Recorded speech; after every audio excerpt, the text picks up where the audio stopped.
The Kia Sportage has always been considered one of the best values on the compact SUV market, and things on paper surely look like that. But the reality tells a little bit different story, as there is also a good number of shortcomings to have in mind. Stay with us as we check out 7 reasons why it's not best to buy a Kia Sportage. Number 7. Mediocre fuel economy.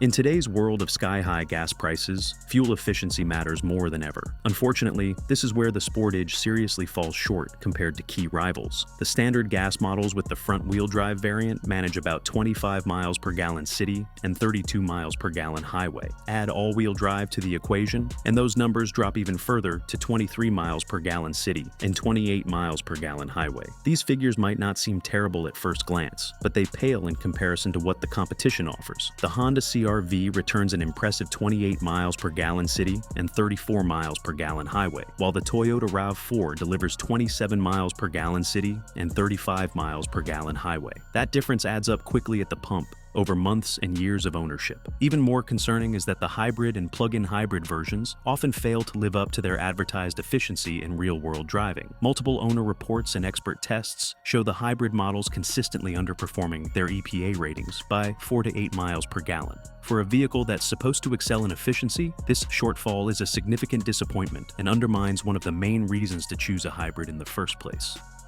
Number 6. Underpowered base engine.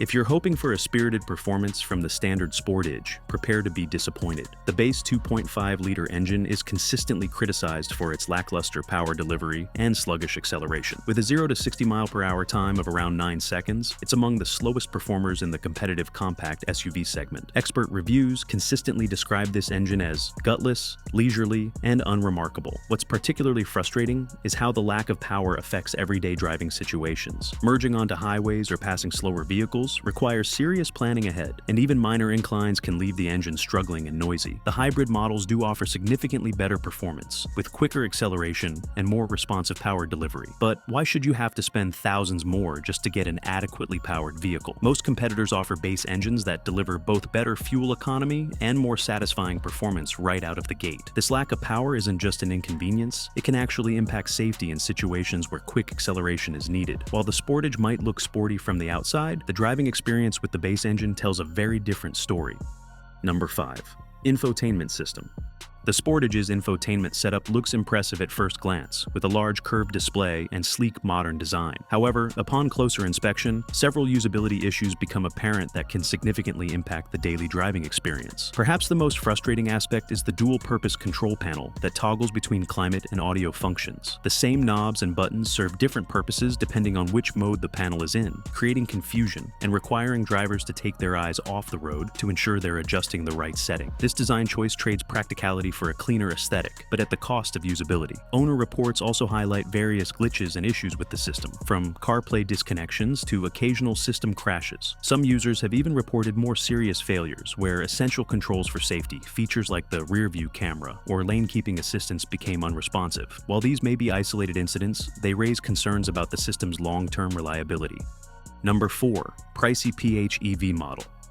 The plug-in hybrid version of the Sportage offers an impressive electric range of up to 34 miles and boasts the most powerful drivetrain in the lineup. However, with a starting price of around $40,000 and fully loaded models pushing close to $46,000, it represents a massive premium over other Sportage variants. This price point puts it roughly $7,000 higher than a comparably equipped conventional hybrid model. While federal tax credits can offset some of this cost, the value proposition still requires careful consideration. You'd need to drive primarily in electric mode for several years to recoup this price difference through fuel savings alone. Adding to the concern, some owners report disappointing fuel economy once the battery is depleted, sometimes even worse than the standard hybrid model. This means that if you frequently take longer trips beyond the electric range, you might not see the efficiency benefits you're paying a premium to obtain. While the PHEV does compete favorably on price with other plug-in hybrid SUVs like the Toyota RAV4 Prime, it's important to consider whether you'll actually use the electric capabilities enough to justify the significant price increase over the standard Sportage models. For many drivers, the conventional hybrid represents a better balance of efficiency and value.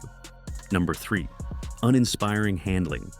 The Sportage prioritizes comfort over driving engagement, and while that's not inherently a bad thing, it falls notably short of competitors that manage to deliver both qualities. Automotive experts consistently describe the Sportage's handling as unengaging, boring, and lacking the precision found in rivals like the Mazda CX-5. The steering, while accurate, provides little feedback from the road, creating a disconnected feeling that many driving enthusiasts find disappointing. This numb steering combines with a soft suspension setup that results in noticeable body roll during cornering. The X Pro trim's all-terrain tires, while helpful off-road, further compromise on-road handling precision. The braking system receives better reviews, with smooth and predictable operation, but it can't compensate for the overall lack of driving engagement. Even the more powerful hybrid and PHEV models, despite their improved acceleration, don't address the fundamental handling shortcomings. The suspension setup remains essentially the same. For daily commuting and family transportation, the Sportage's comfort-oriented approach works fine. But if you value a vehicle that provides some driving enjoyment along with its practicality, there are simply better options in the compact SUV segment. Competitors like the Mazda CX-5, Honda CR-V, and even the Toyota RAV4 manage to strike a better balance between comfort and driver engagement. All in all, this isn't necessarily a bad thing, just a matter of preference. Number 2. Reliability concerns. While Kia has made significant strides in overall quality in recent years, the Sportage has had some troubling reliability issues that potential buyers should carefully consider. The 2023 redesign, in particular, was plagued with problems that resulted in multiple recalls and owner complaints. These issues range from annoying to potentially dangerous. Owners reported problems with vehicles suddenly decelerating on freeways, transmissions slipping, and infotainment systems failing completely. Some even experienced total electronic failures affecting critical safety systems like lane assist and collision warnings. The 2024 model has shown some improvement, but still faces recalls for issues with the roof molding potentially detaching and problems with the power steering system. Earlier models from 2021 had their own concerns, including security vulnerabilities that made them susceptible to theft, and 2 significant recalls related to fire risks. Common mechanical problems reported across model years include excessive oil consumption, fuel injector leaks, and oil pan leaks. While Kia offers an impressive warranty, it doesn't cover the inconvenience and safety concerns that come with an unreliable vehicle. To be fair, not all Sportage models experience these issues, and reliability can vary significantly between individual vehicles. However, the pattern of problems, particularly following major redesigns, suggests potential quality control issues that buyers should approach with caution. Number 1. It lacks a wow factor.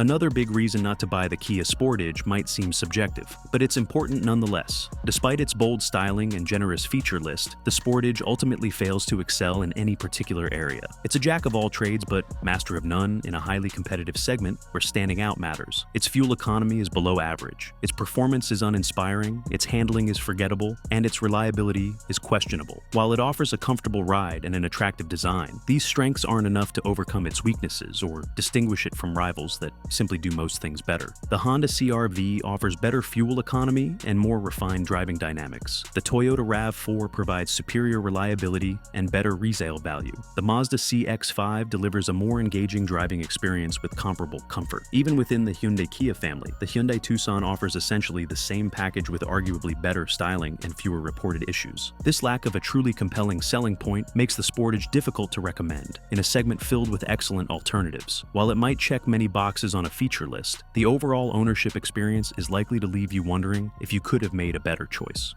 But many other compact SUVs also come with drawbacks that make them anything but an ideal choice. Check out this video about the reasons why it's not best to buy the Toyota RAV4, which you can now see on the screen. Despite the status of an absolute segment leader, Toyota's compact crossover also comes with plenty of weak points that will definitely make you reconsider the purchase. Thanks for watching, and see you next time.